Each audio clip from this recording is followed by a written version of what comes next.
us, humanity, the human race against COVID-19. It's really your choice.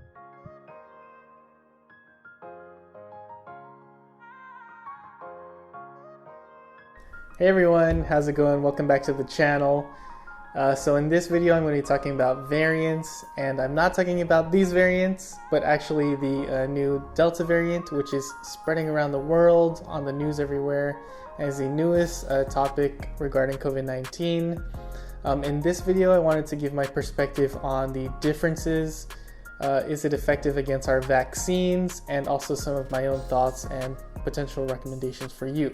So if you are new to the channel, welcome to Transmissibility. My name is Freddie. I'm a critical care pharmacist, and on this channel my focus is on making healthcare information more easier for you to understand, so that way you can make better decisions in your own life. And I also just want to help bring awareness to important topics, as well as try to unconfuse you if there's any misinformation out there.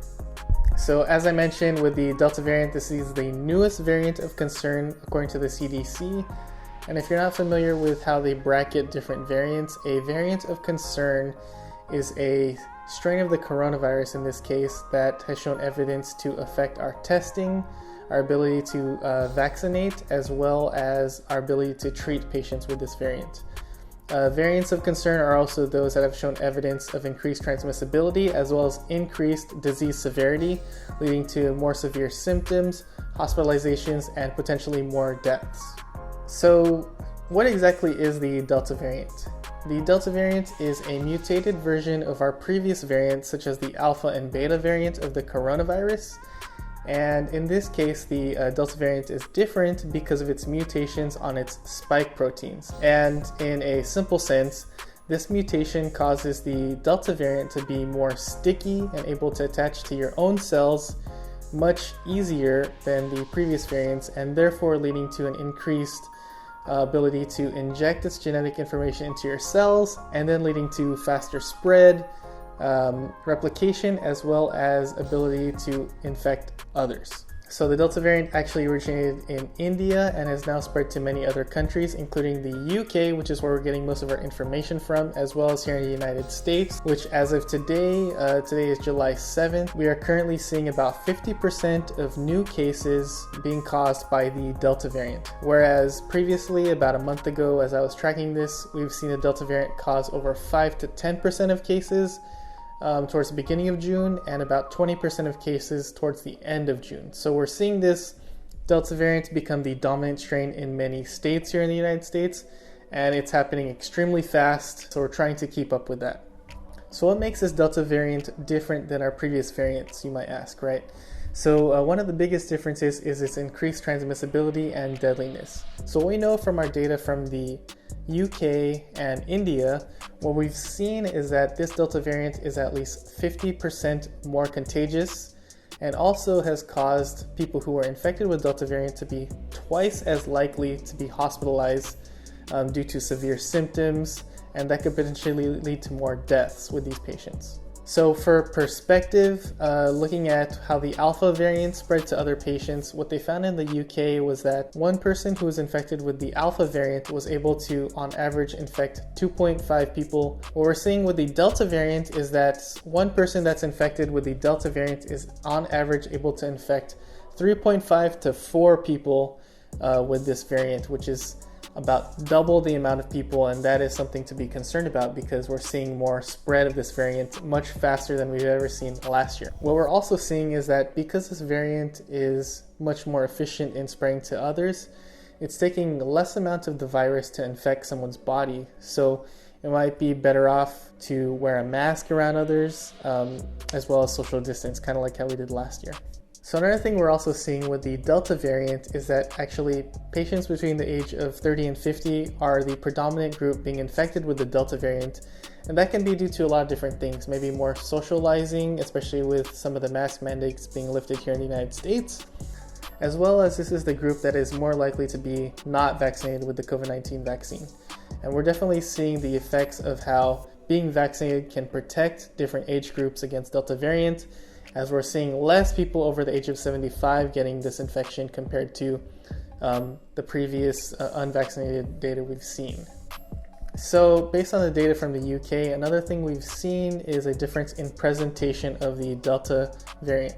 So what we're seeing is that patients who have the Delta variant are now presenting a little bit different in that they are now coming in with moderate to severe headaches that are persistent, as well as runny nose and sore throat, which are 3 common symptoms you normally find in respiratory viruses, colds, and flus. Whereas previously with the Alpha variant, we were only seeing fevers, coughs, respiratory symptoms, or even asymptomatic symptoms overall. Now, as healthcare providers, one thing that we're looking at is when a patient comes in with these 3 key symptoms, are they actually coming in with a COVID-19 infection, or was it actually a community spread viral infection? And that's something we're going to have to pause and think about as we are ruling out different things in these patients as they come to our ED and also to the urgent care. So I thought that was pretty interesting. Another difference in this Delta variant compared to previous variants is its ability to disguise itself and evade against our current therapies. So because of the way that the spike proteins on the coronavirus have mutated, it has made some of our monoclonal antibodies less effective.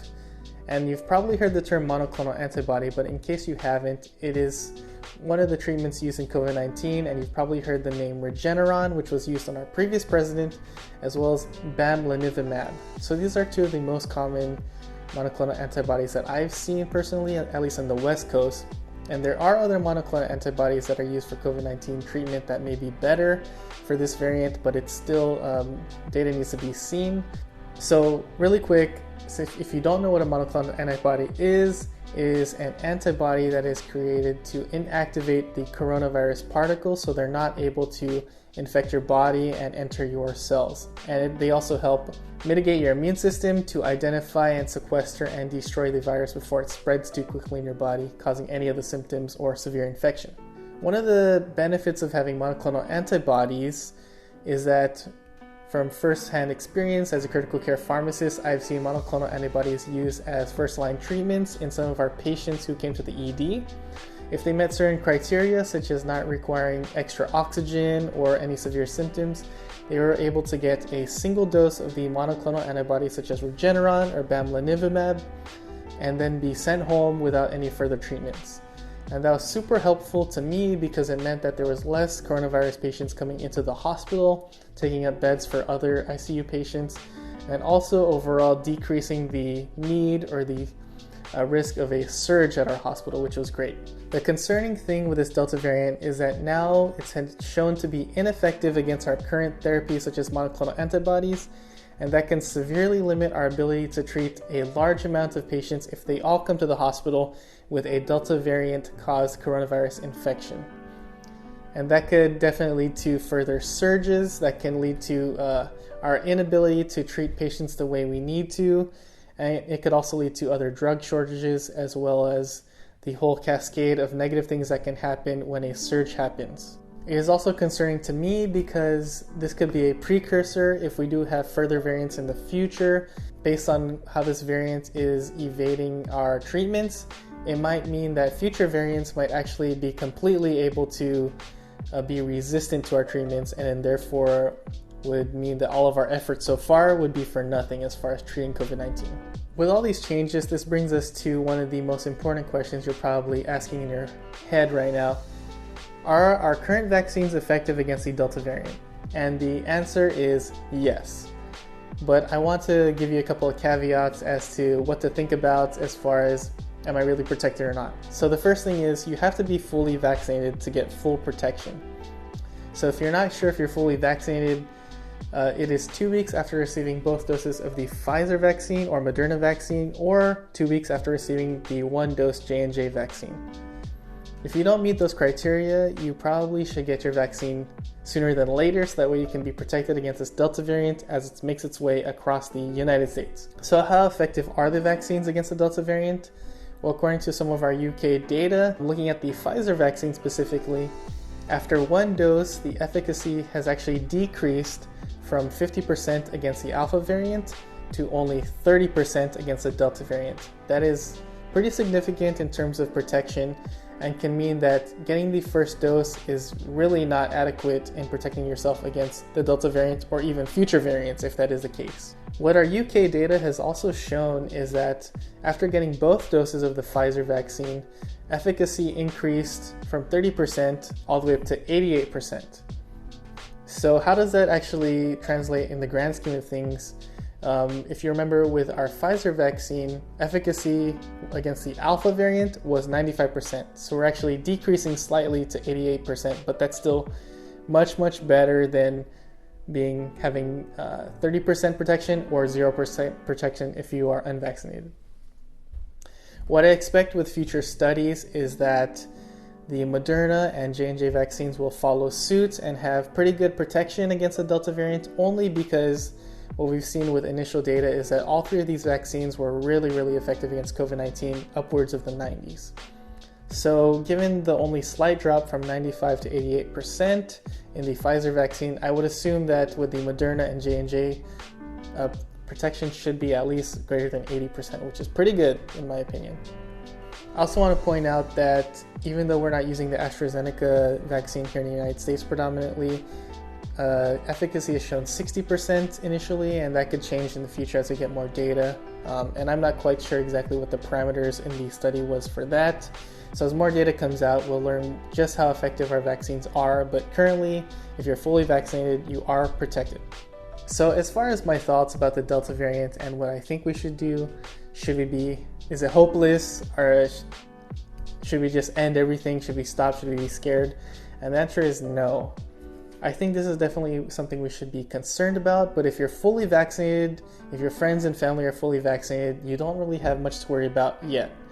What I'm actually concerned about is what will happen in our unvaccinated communities and different pockets around the United States, around the world, where Delta variant can spread super fast and foster an ability to mutate into stronger variants that can lead to resistance against our vaccines and our treatments, which would be really bad news because we'd probably have to start back at square one when we have to close, wear masks, physical distance, and all that stuff, which would be bad for everyone because all of our effort would then be for nothing, right? So that is what I'm concerned about, and I think the only hope we have to combating coronavirus right now and the Delta variant is to get vaccinated. We are at an extremely important time right now that it's more, think of it like a race, for instance. As a human race, we all need to really team up against COVID-19 and race to get up to herd immunity, or 70 to 85% vaccinated, fully vaccinated, I mean, because if we don't beat coronavirus in this race, coronavirus is going to mutate again. We're already seeing signs of new variants such as the Gamma variant in Japan and Brazil, as well as the Lambda variant in Peru, which are showing signs of vaccine resistance because of where the mutations are on their spike proteins. So again, we are a race against time. It is us, humanity, the human race, against COVID-19. It's really your choice watching this video. Are you already vaccinated? Are you convincing someone else to get vaccinated to help with our herd immunity? Are you spreading this video and other information that is the correct information so that way people can be aware of the situation where we are at? I know that it can be confusing because we're opening up, masks are kind of like hit the wayside. But to be honest, we are really in the thick of a big race, and I hope people can understand the importance of getting fully vaccinated now so that way we can not deal with COVID-19 in the future and hopefully stop the mutation, the spread of COVID-19 and other variants that can severely affect us down the road.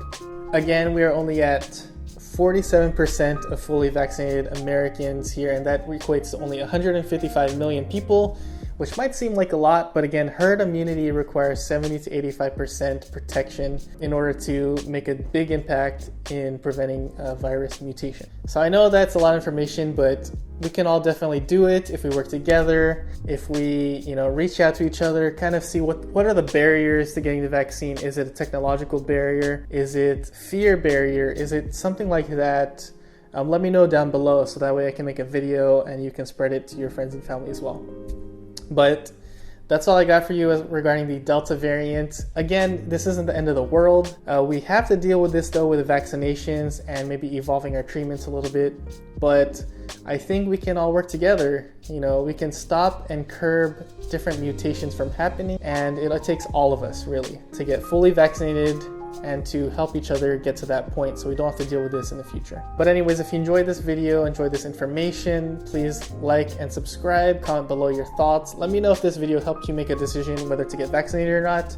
Let me know how I can be better at making videos for you so that way it's more entertaining, and any feedback you might have as well.